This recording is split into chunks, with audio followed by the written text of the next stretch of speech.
Ahí lo tiene, pero no queremos que se quede usted en que esto se trata nada más de un asunto de si es popular o impopular la medida del gobierno. Esto tiene raíces y tiene historia. Y justamente para hablar de eso nos visita en el estudio y le doy la bienvenida, de verdad con mucho gusto, a una gran periodista y escritora, Ana Lilia Pérez, que es autora de obras como El Cártel Negro y Pemex RIP, entre otras, que hablan justamente de este tema que es muy penoso, Ana. Primero, bienvenida, ¿cómo estás? Muchas gracias, gracias por la invitación. No, al contrario, gracias por aceptarla.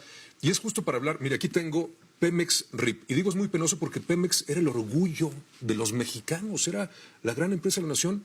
¿Y qué pasó? ¿Cómo llegamos de eso, que era un emblema internacional de México, a lo que estamos viviendo, a lo que la gente está padeciendo ahorita? Que parece apocalíptico, ¿no? Pues pareciera. Pues es lo que hoy vive la población.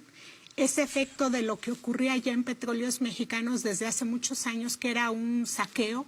El saqueo en las tomas clandestinas, yo las pongo entre comillas, porque la mayor parte del saqueo a Petróleos Mexicanos es por parte del propio personal de Petróleos Mexicanos. Las tomas clandestinas representan el 20% de lo que se le roba a Pemex, el otro 80% responde a una estructura bien organizada desde dentro de la petrolera, y el robo de combustible es uno de los eslabones.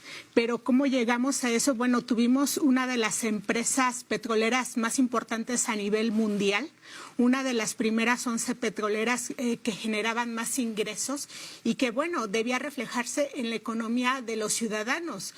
Pemex aportaba el 47% del Producto Interno Bruto. Dependíamos de Pemex. Así es. País. México tenía una economía petrolizada y si bien todavía es uno de los activos principales que se tienen en este país, el robo de combustible es solamente uno de los eslabones de saqueo.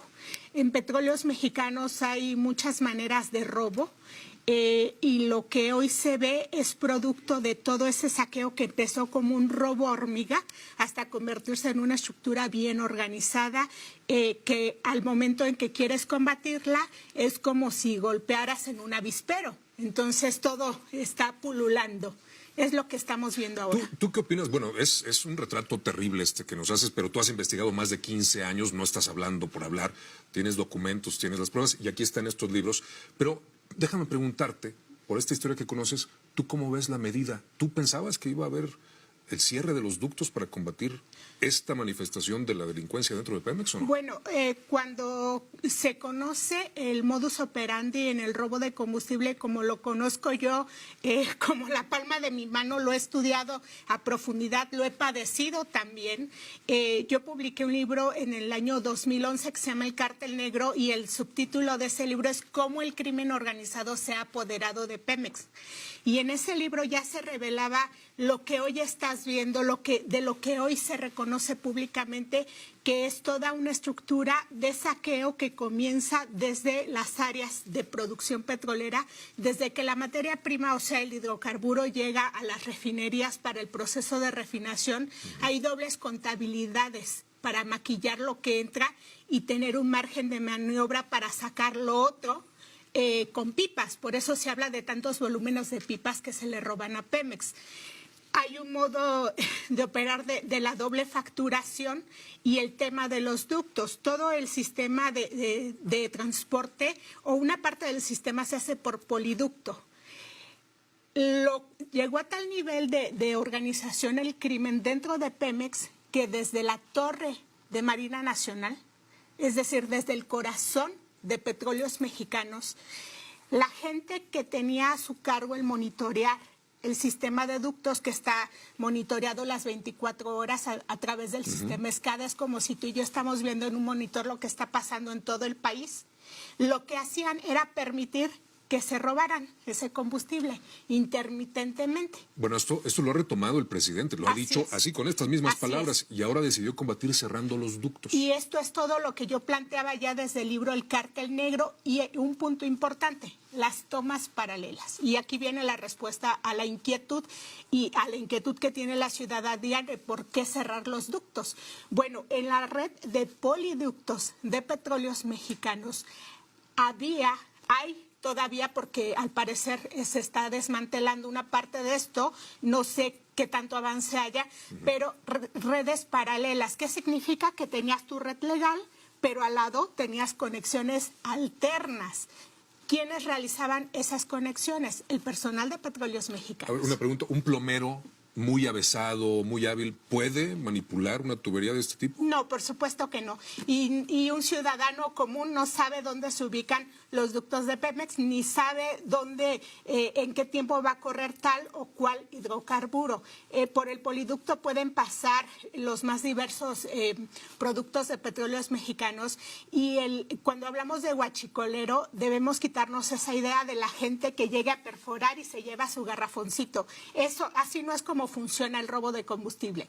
El robo de combustible funciona cuando el personal de la torre de control de Pemex monitorea, llama a quienes van a hacer la perforación, que son personas altamente especializadas en manipulación de válvulas, hacen la conexión y permiten que esa conexión paralela funcione. Hay otra modalidad que se le llama toma en caliente. La toma en caliente es una perforación instantánea donde la realiza el personal de Pemex, llama a los huachicoleros que tienen los camiones que vemos circular cargados, llama a los cargadores, así se les define, acuerdan con la policía local de qué hora a qué hora van a entrar a cargar y hacen la carga. Así es como funciona el robo de combustible y lo peor, gran parte de ese mercado negro se comercializa en el mercado legal, es decir, en las propias gasolineras oficiales autorizadas por Petróleos Mexicanos. ¿Se han estado retirando permisos? ¿Se han estado negando algunos desde el principio de esta administración? ¿Tiene que ver con esto? Tiene una lógica total porque las gasolineras compran cierta producción a Pemex, cierta gasolina. Cuando una gasolinera deja de comprar o de plano no compra y sigue funcionando es porque todo lo que vende es robado. Y así es como se identifica a las gasolineras. Los reglamentos para empresarios franquiciatarios de gasolineras de Pemex les exigen, por supuesto, que todo lo que comercialicen debe ser legal. Pero lo que comenzó a ocurrir en muchas áreas era que el empresario, en vez de comprarle a Pemex, empezaba a comprar a los ordeñadores, que a veces eran los propios transportistas de Petróleos Mexicanos, o compraba una parte a Pemex y otra parte a los ordeñadores. Los estados que estamos viendo afectados, que son básicamente 6, digo, hay problemas en otras ciudades, pero a nivel de estado son 6. Guanajuato resalta mucho, ahí está la refinería de Salamanca, pero tiene que ver, de acuerdo a tu experiencia y tu investigación, ¿estos territorios están vinculados a este tipo de tráfico? ¿Es porque ahí se daba más? Es una de las hipótesis que se ha manejado. Sí, completamente. Estado de México, por ejemplo. Te podría decir que la refinería de Salamanca es el origen del huachicol en México. Y el huachicol no comienza con el robo de gasolina, sino de asfalto. ¿Por qué de asfalto? Porque era lo más fácil de comercializar. ¿Quiénes lo comercializaban? Los propios transportistas de pipa, que eran a quienes se les encargaba movilizar este producto. ¿Quiénes eran los transportistas? Empleados sindicalizados de Pemex. El ser chofer de pipa en Petróleos Mexicanos es uno de los puestos más cotizados. El líder del sindicato petrolero, por ejemplo, tiene un puesto de chofer de pipa.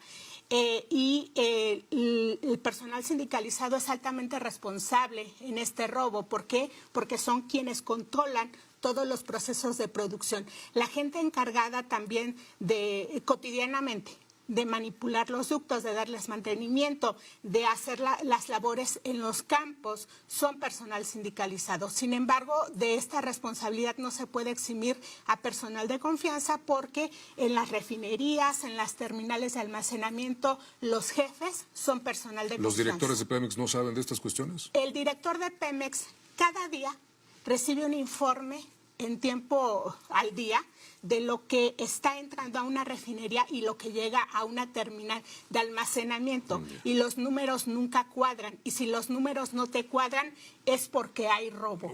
Y los directores son informados de esto. Además, hay que recordar que el funcionario público tiene responsabilidad por colusión o por omisión. Es doble y es gravísimo. De eso le hablábamos. No queríamos y no queremos que se quede usted con la impresión de que esto se trata nada más de si es magna o si es premium, de si hay o no hay. Es un asunto mucho más profundo. Y si usted quiere conocer todos los detalles, la historia, más de 15 años de investigación de esto que acaba de escuchar, esta es la mujer que se ha aventado ese tiro y ella es la que más sabe de toda esta historia. Este es el libro más reciente, es Pemex RIP. Hoy sabemos la situación de Pemex.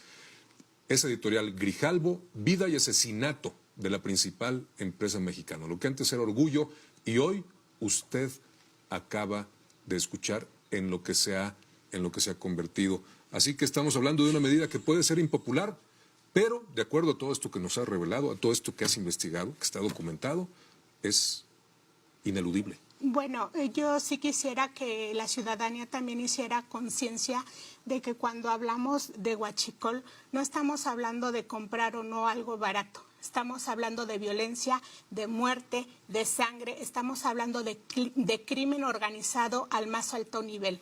Entonces, considero que la cruzada contra el huachicol no debe ser del gobierno, es una cruzada de toda la ciudadanía. Pues ahí está. Con esa frase que me parece una imagen muy poderosa porque tenemos responsabilidad en todo lo que tiene que ver con la vida pública. Lo dejamos. Muchísimas gracias, Ana, de verdad. Apreciamos mucho, sobre todo tu trabajo. Hay que ser valiente para sostener una investigación así. Que estés muy bien y te esperamos próximamente porque es algo, usted lo entenderá, que va a seguir dando de qué hablar. Muchas gracias. Con todo gusto. Mucho éxito. Gracias.